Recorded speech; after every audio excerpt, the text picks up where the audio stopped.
Nós já estamos gravando. Nós estamos aqui com o Marcos Vinícius. Marcos, ele participa do nosso grupo da Cultura e Fé Católica, um grupo que nós temos pelo WhatsApp. Ele é um ex-protestante, adentrou a Santa Igreja Católica, e ele vai contar um pouquinho para nós a respeito da sua trajetória, da sua caminhada até ser abraçado e também abraçar a igreja. Marcos, antes de mais nada, muito obrigado por todos que estão aqui hoje, tá? Que Deus abençoe cada um de vocês, seus familiares. Marcos, diz para nós de onde você é, né? Quantos anos você tem, se você não ficar intimidado com isso. E conta para nós as suas trajetórias, tá? Eu vou dar um recadinho final que é o seguinte: pessoal, mantenham os microfones desligados. O Marcos, ele pode se estender até o momento que ele achar necessário e desejar, e depois a gente gostaria de ele fazer algumas perguntas, e todo mundo pode perguntar à vontade, tá bom, pessoal? Então agora é com você, Marcos. Tá certo, né? Eu me chamo Marcos Vinícius, né? Tenho 22 anos, resido no estado de Pernambuco, né? Numa cidade vizinha à capital que se chama Camaragibe, e nasci numa família católica de BGE, né? Onde os sacramentos não são nada mais do que ritos sociais, infelizmente, né?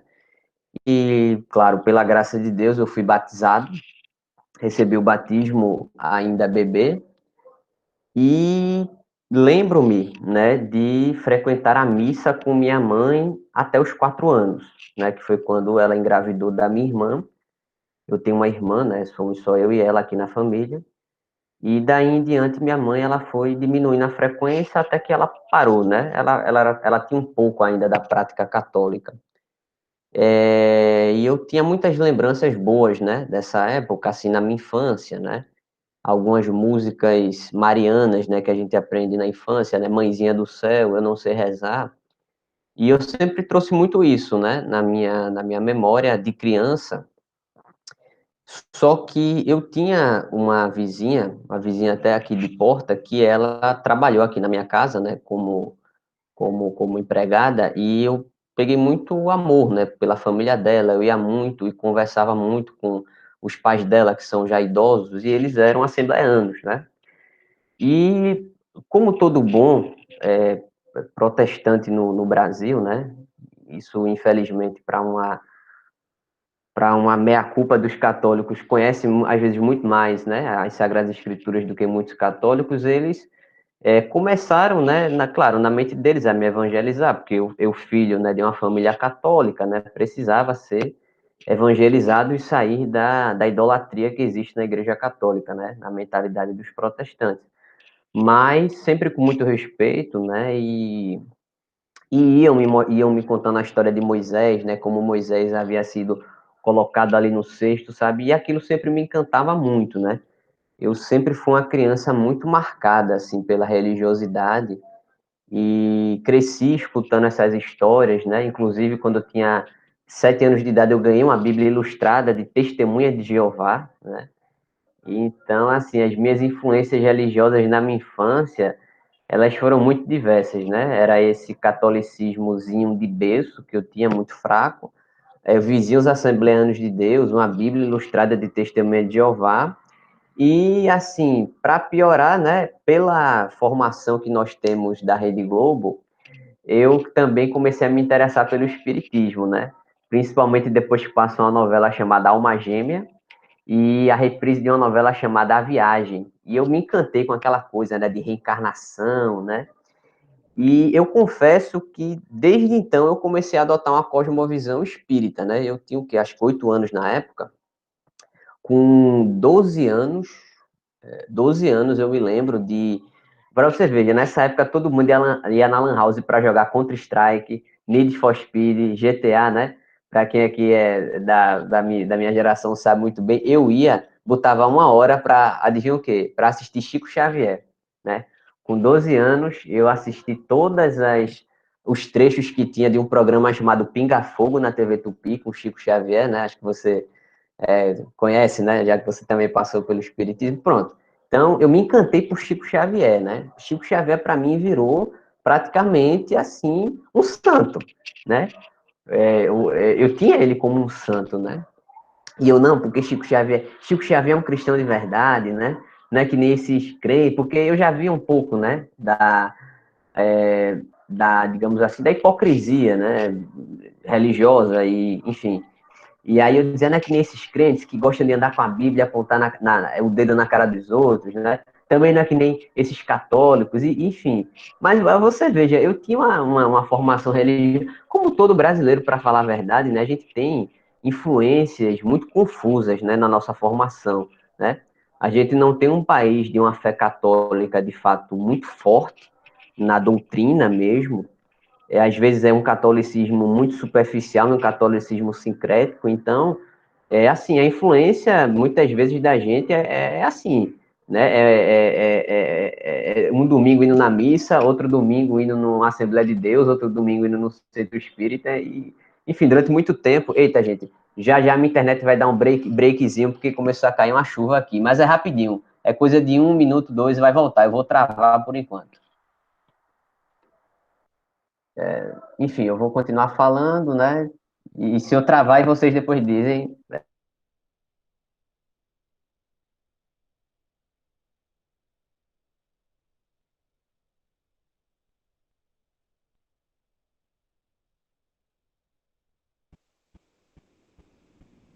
Vamos aguardar o Vinícius retornar.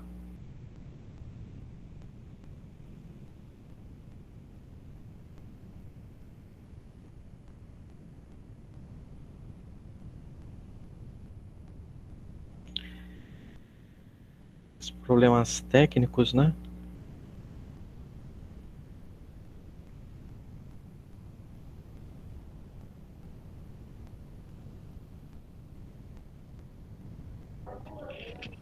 Pronto, tá retomando, né? Isso. Pronto. Onde foi que eu parei? Você estava dizendo que você estava indo na Lan House ver todos os vídeos do Chico Xavier, né? Chico Xavier se tornou um santo para você, né? Isso. E você estava rememorando as questões de que os católicos são isso, esses crentes só ficam com a Bíblia debaixo do braço. Era isso que você estava falando. Uhum, isso, né? E Estava falando um pouco condenando dessa. Deus e o mundo. É essa fase, né? É, Pronto, meu amigo falou, o brasileiro, ele é um povo que ele realmente ele tem uma espiritualidade muito confusa, sabe? Justamente por causa dessas influências, né, que a gente teve. Mas, continuando, aí até meus 14 anos eu tinha uma cosmovisão espírita, acreditava em reencarnação, eu rezava para os mortos, né? Rezava pelos falecidos, mas acreditando em reencarnação. E aí eu entrei no ensino médio e no primeiro ano do ensino médio, né, eu comecei a ter aquela fase rebelde, né, de todo adolescente, e eu me lembro que eu adorava atacar um amigo meu na sala, que ele era católico, ele queria ser padre, né? E aí eu dizia que a Igreja Católica era uma entidade que tinha sido a maior possuidora de terras, né? A maior senhora feudal, que os papas eram um bando de... Enfim, aquela formação que a gente tem distorcida, né? Do que é a Igreja Católica, claro, com alguns, de fato, papas que não foram cristãos na sua forma de agir, mas sempre com aquele anticatolicismo muito próprio da educação que a gente tem, né? Pela questão da revolução cultural, enfim, né? Esses problemas que o Brasil passou, né? E tudo mais. Então, mas assim, não era um anticatolicismo, por exemplo, eu vou citar mais para frente Scott Hahn, não era um anticatolicismo religioso, né? Não era um anticatolicismo de alguém que quer salvar almas, né? Como às vezes é o anticatolicismo de muitos protestantes, né? Que de fato acreditam que os católicos eles precisam sair do catolicismo para se salvarem, né? Que Cristo não se faz presente ali no meio daquela idolatria, né? E então eu comecei a me tornar cada vez mais descrente em Deus, né? Passei por essa fase assim de começar a questionar as coisas, né? Que é normal a todo adolescente. Eu nunca me tornei ateu, mas eu fui começando a me tornar agnóstico.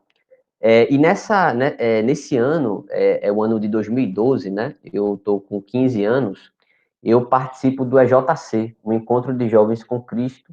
Inclusive, foi o primeiro encontro de jovens com Cristo aqui da minha cidade, Camaragibe, né? Havia tido já em algumas cidades aqui da região metropolitana do Recife, mas aqui em Camaragibe havia sido o primeiro, né? E aí eu participei e, assim, como eu já tinha aquela visão de que a Igreja Católica era um cristianismo distorcido e paganizado, aquela experiência não teve tanto impacto em mim, né? Eu confesso que eu vi pessoas ali querendo buscar Deus, mas eu via a Virgem Maria, eu vi os santos, eu dizia, meu Deus, né? Enfim, isso está tudo errado. Isso dado a influência protestante que eu tive na minha infância, né?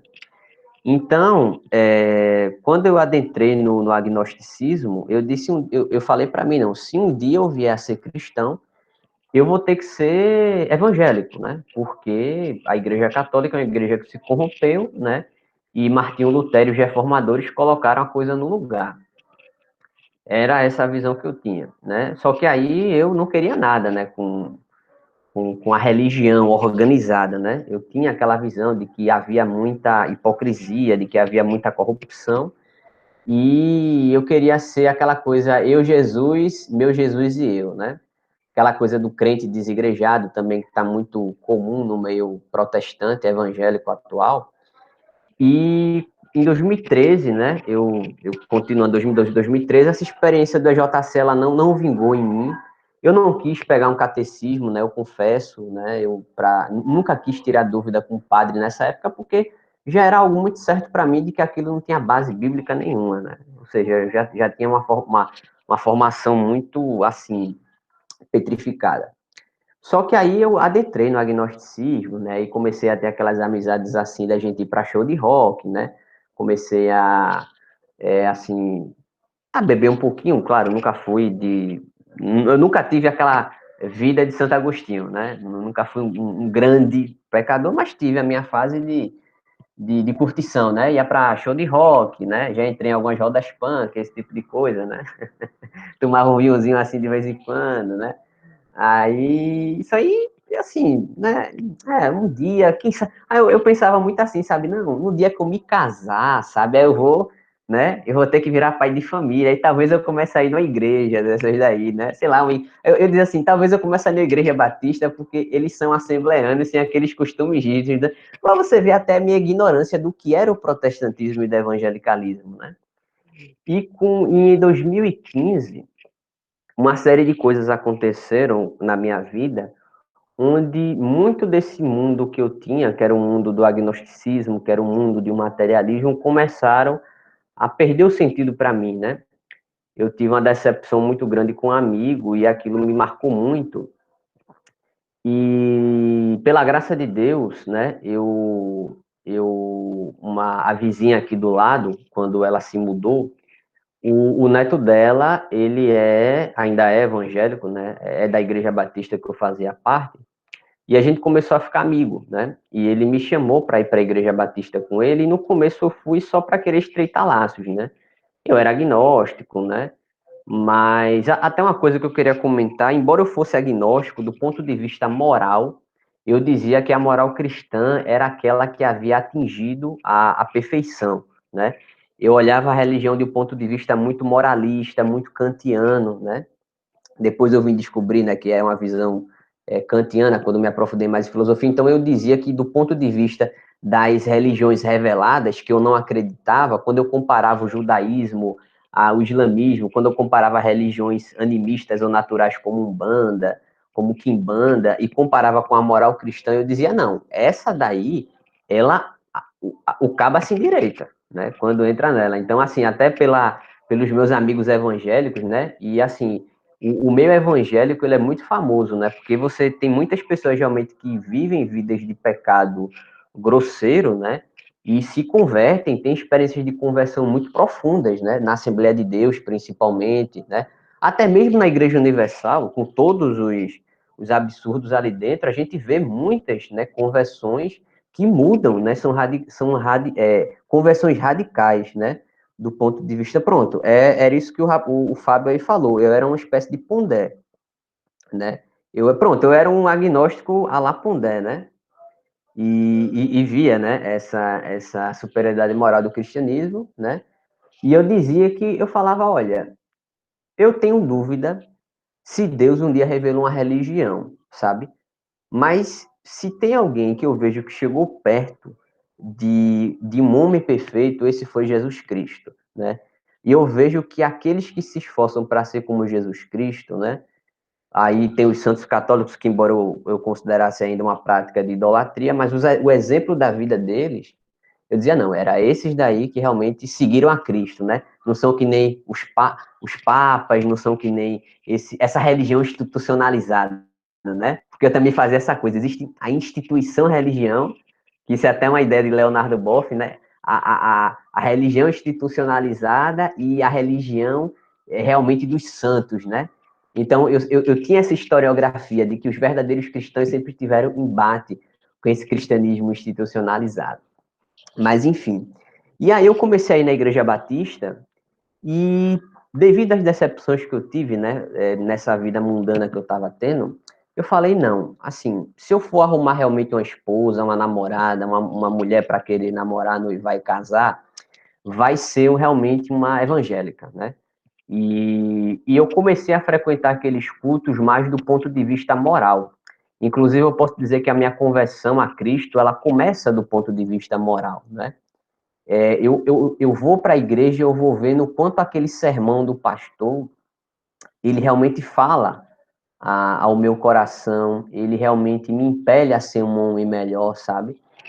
E num culto jovem de 2016, eu acho que foi 28 de janeiro de 2016, eu resolvi aceitar a Cristo, né? Eu já estava sentindo no meu coração que alguma coisa estava me chamando, sabe? Eu sentia que Deus estava me chamando para querer realmente seguir aquilo mais arriscado, não só estar visitando, não só estar frequentando assim um ou outro culto, mas de fato me comprometer, sabe, em publicar, não. A partir de hoje eu vou ser um cristão, né? E aí eu resolvi entregar minha vida a Cristo, mas assim, ainda sem acreditar em muita coisa. Eu ainda, para você ter uma ideia, eu não acreditava na ressurreição dos mortos, né? É por isso que eu disse, foi uma conversão moral. Eu disse, não, eu quero viver, né? Eu quero experienciar agora, mas de maneira compromissada. Então eu vou dizer agora que eu não sou mais agnóstico, eu vou dizer que eu sou cristão, porque também eu senti alguma coisa, né? E hoje eu vejo que era um mover do espírito, que embora eu não acreditasse naquilo, alguma coisa estava me impelindo, olha, é aqui, sabe? É aqui. E aí eu comecei a minha caminhada, né? Claro, ainda com muitos questionamentos, né? Ainda tinha muitos amigos cientificistas, relativistas, e como a minha conversão ela era mais do ponto de vista moral, eu tinha muita dificuldade de responder às objeções e até tinha uma certa. Eu não queria muito aquilo, só que quando eu comecei a ler o Novo Testamento, eu cheguei naquela parte de 1 Coríntios 15, que o apóstolo Paulo fala uma coisa incrível, que ele diz assim: se Jesus Cristo não ressuscitou, vã é a nossa pregação. Comamos e bebamos, pois amanhã morreremos. Então eu falei, Marcos, olha, o que é que o apóstolo Paulo está dizendo aqui? Ó, se tu quer transformar nosso Senhor Jesus Cristo em mestre de moral, cara, é melhor tu ser um hedonista, é melhor tu voltar para aquela vida. Inclusive o Lewis fala disso, né? Ele diz que você reduzir nosso Senhor Jesus Cristo a apenas um mestre de moral é uma coisa assim absurda do ponto de vista dos seguidores, né, de Cristo, né? O apóstolo Paulo está aí para provar.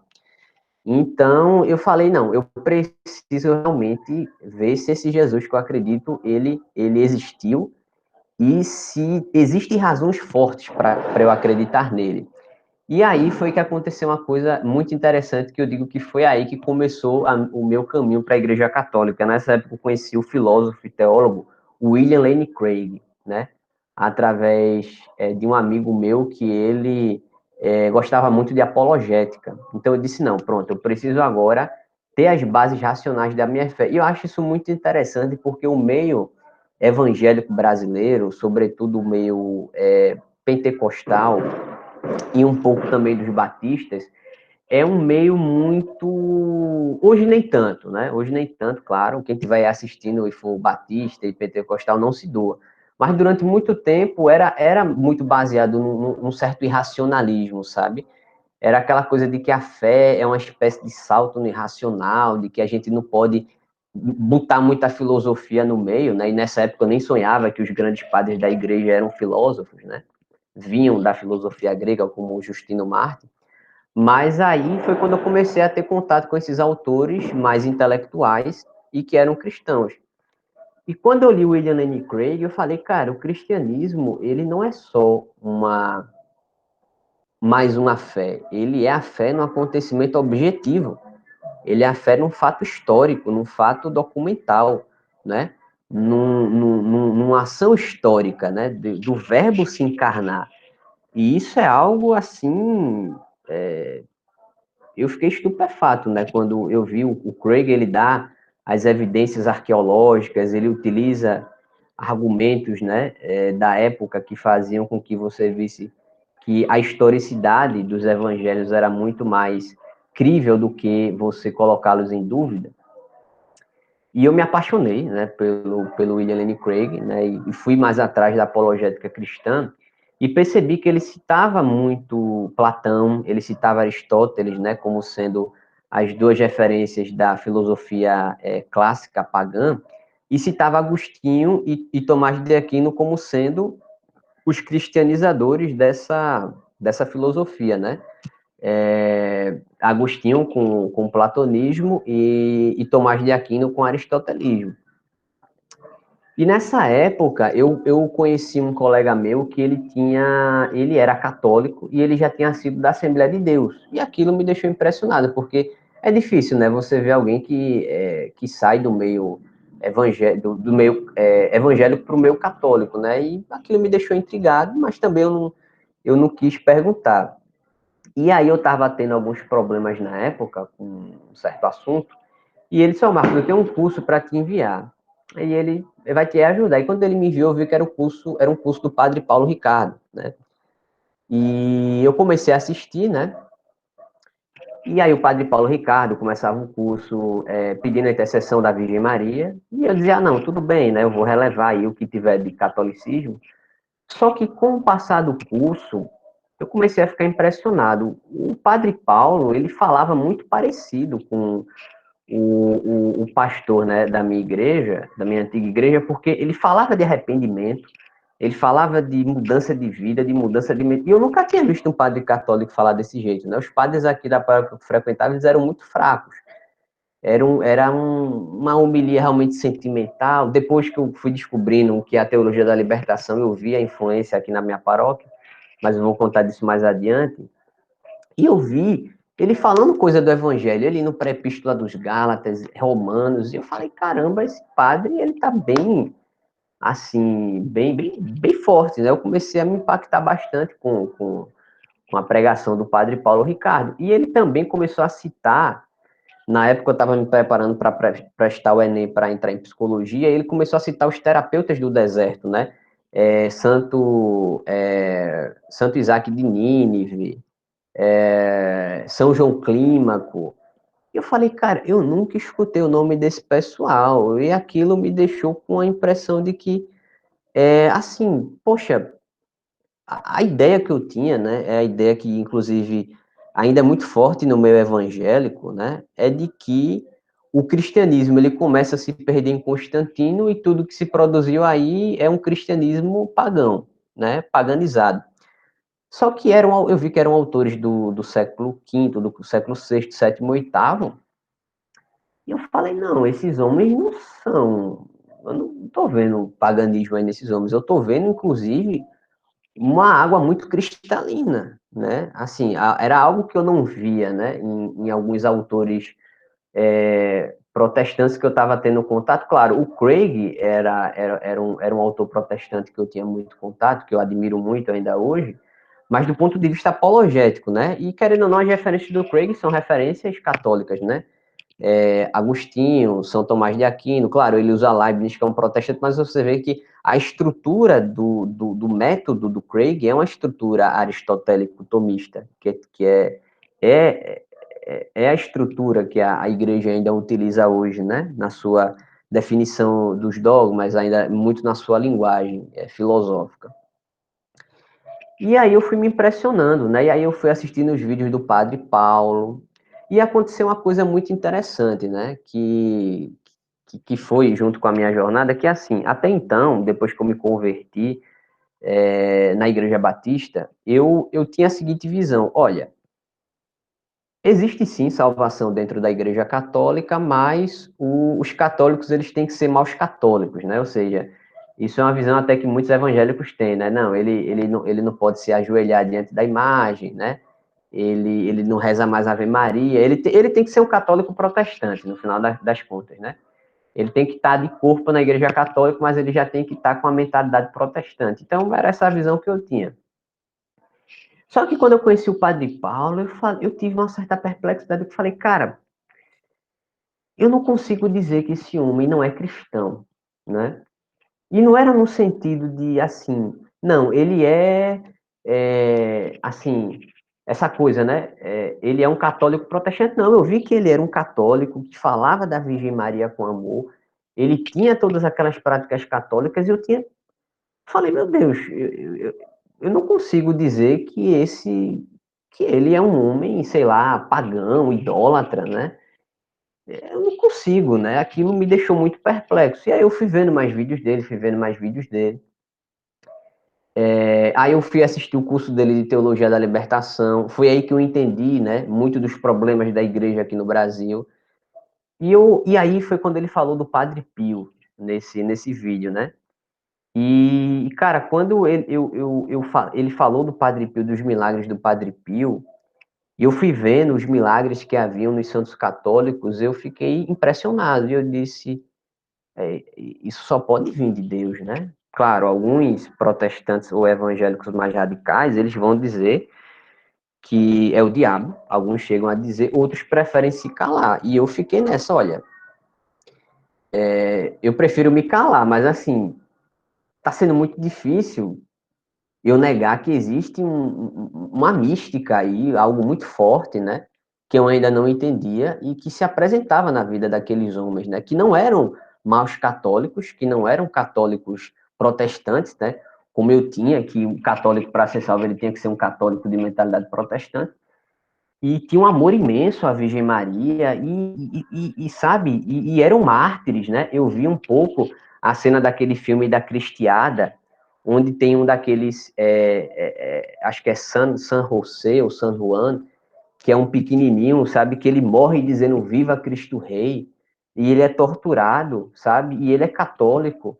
E eu vi, cara, ele tá morrendo, declarando o nosso Senhor Jesus Cristo como Salvador e Rei, né?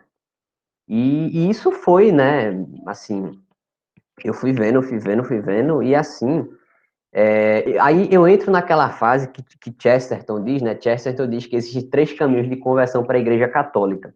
É aquele caminho onde você para de querer atacar a Igreja e você quer conhecer a Igreja por ela mesma, né, você não quer ver o livro do pastor tal sobre o catolicismo, né, não, agora eu vou escutar o que o Padre Paulo tem a dizer sobre a Igreja, o que o catecismo, o que a Igreja tem a dizer sobre ela.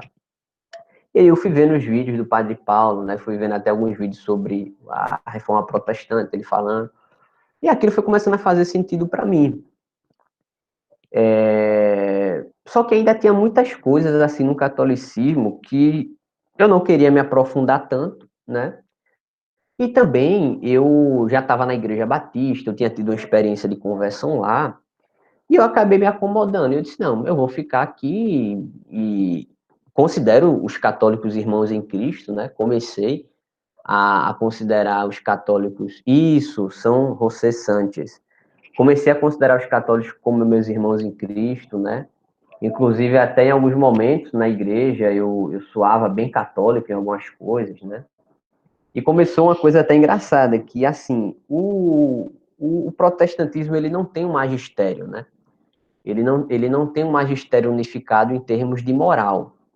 Então, você não tem, assim, documentos magisteriais protestantes que falem sobre anticoncepcional, que falem sobre aborto, eutanásia, embora a maior parte das igrejas protestantes tradicionais sejam contra o aborto e a eutanásia, né? mas em relação aos anticoncepcionais, fica a critério de cada um. E eu comecei a ver que eu, nessas questões, porque assim, o meu protestante, né, e eu frequentava muito a escola bíblica dominical, eu comecei a perceber o seguinte: quando a gente estudar determinado livro, existiam muitas linhas divergentes, né? Então, tal autor dizia uma coisa sobre esse versículo, sobre essa passagem, né? E parece que nunca se chegava a uma conclusão sobre o que aquela passagem estava dizendo, e que no final das contas cada um acabava escolhendo qual, qual seria o autor que mais lhe satisfaria. Aí eu falava, não, peraí, vamos ver o que, é que a Igreja Católica tem para dizer sobre isso. E aí eu comecei, não, o que, é que a Igreja Católica tem a dizer sobre anticoncepcionais, sobre questões morais, mas também sobre o Apocalipse, né, que no meio protestante é uma, assim, teoria para tudo quanto é lado, né, pré-milenarismo, pós-milenarismo, a igreja vai, enfim, quem aqui veio do meio protestante sabe como é que é isso, né. E eu comecei a ver, e foi nessa época, inclusive, que eu vi que tinha alguns. Estava tendo um movimento de retorno, né, de protestantes à Santa Igreja. Eu conheci o testemunho do Fábio Salgado, isso já era final de 2016 para começo de 2017. Eu conheci o testemunho do Fábio Salgado de Carvalho, que muito me ajudou. Comecei a conhecer nomes como Scott Hahn, como o Dave Armstrong. Eu já vi alguns vídeos, só que eu não queria realmente entrar muito a fundo, né? E aí começou a minha faculdade de psicologia, e aí eu deixei, não, se um dia eu for me tornar católico, depois eu vejo muito disso, né? Só que aí eu sempre acompanhava o Padre Paulo, sempre assistia as homilias dele e tal. E tem um colega meu que está aí nessa live, que ele é Rodrigo, né? É um cara que eu tenho muita consideração. E eu pedi a ele muitas indicações de santos, de livros católicos sobre oração, porque eu via que na literatura evangélica, assim, mais atual, não estou falando dos clássicos, né? Os clássicos, existem clássicos evangélicos muito bons, como o Peregrino, de John Bunyan, mas eu via que os devocionais modernos protestantes eram uma coisa muito melosa, né? Era aquela coisa de olhe para o céu, veja como o céu é lindo, aquela coisa toda. E eu disse, não, eu estou querendo um pouco daquela austeridade que eu vi nesses padres do deserto, né? Essa vida de oração, né? Essa vida de penitência. E eu vi que a Igreja Católica sempre teve um repertório muito rico, não é? E claro, no meio evangélico, como eu disse, existem sim autores clássicos que eles trabalham devocionais, não é algo ausente, totalmente ausente do meio, mas, como eu já estava me abrindo para a Igreja Católica, né, eu estava querendo consumir realmente a espiritualidade católica, né, isso era 2018, né, e como 2018 foi um ano muito atribulado por causa das eleições, eu quase não me liguei tanto em religião. Só que no ano passado, 2019, eu já estava começando a me questionar sobre na verdade, eu já não acreditava mais no solo escritura, né? O Fábio Salgado, o testemunho dele destruiu mesmo, assim, a minha crença no solo escritura, mas, ao mesmo tempo, eu não queria investigar as raízes bíblicas, né, das práticas católicas. E, na verdade, existem no meio evangélico protestante alguns protestantes que não acreditam. Eu tenho colegas meus que são evangélicos, né, assim, não são católicos, e que eles não acreditam no solo escritura, ou pelo menos não da forma como muitos evangélicos ou protestantes gostam, né, de utilizar o solo escritura. Mas, na verdade, e eu vou contar isso mais adiante, os próprios reformadores utilizaram o solo escritura de maneira muito diversa entre si, ou seja, não existia nem unidade nesse princípio, né? Mas aí eu comecei a me questionar, eu já estava começando a pensar na possibilidade de sair, né, do meio batista, e aconteceu uma coisa, né, que eu conheci uma garota em outubro do ano passado, e eu acho que alguém que pode estar assistindo aí o meu testemunho vai dizer, pronto, ele se tornou católico por causa de uma garota, né? Não foi bem assim. Mas ela é católica, e na época eu disse a ela, olha, eu considero você minha irmã em Cristo, né? e ela era uma boa católica, né? Não era uma católica de IBGE, e, e eu não via mais essa necessidade, assim, os católicos têm que se converter, não. Mas também, assim, eu não queria me tornar católico, né? Ou seja, você é católico, você é ortodoxo, eu sou evangélico, vamos ficar cada um na sua, né? Mas aí, a gente estava se gostando e em um determinado momento eu vi que eu vi que o que nos impediu de ficarmos juntos foi a questão religiosa. Eu disse, olha, eu não quero começar um relacionamento em julgo desigual, porque eu acho isso muito pesado, né? Isso é um pesado, é muito pesado na vida espiritual, né? E eu não me sinto pronto, né, para isso. Só que foi uma separação muito dolorosa, né? Assim, para vocês terem uma ideia, veja, se eu tivesse realmente, alguém pode dizer assim, não, mas ele se converteu por causa de uma mulher, mas veja, se eu quisesse me converter só por causa de um namoro e relacionamento, eu teria começado um relacionamento e teria estudado, começado a estudar mais a fundo o catolicismo. Mas eu falei assim, não, eu quero diante de Deus que se um dia eu vier a retornar para a Santa Igreja, tem que ser por causa, primeiramente, dele, ou seja, amar Deus sobre todas as coisas, com todo o teu coração e com todo o teu entendimento, né? E eu queria me livrar, assim, eu queria me livrar, sabe, de algo que pudesse me enviesar nesse ponto. Então, eu sofri o luto dessa perda, foi muito doloroso para mim, e nessa época, inclusive, eu parei de assistir um pouco o Padre Paulo Ricardo, não queria ler mais nada da Igreja Católica, porque eu fiquei muito traumatizado. Só que a minha igreja batista, a minha antiga denominação, eles estavam começando um projeto de evangelismo, e era um projeto de ir para o sertão, né? E a população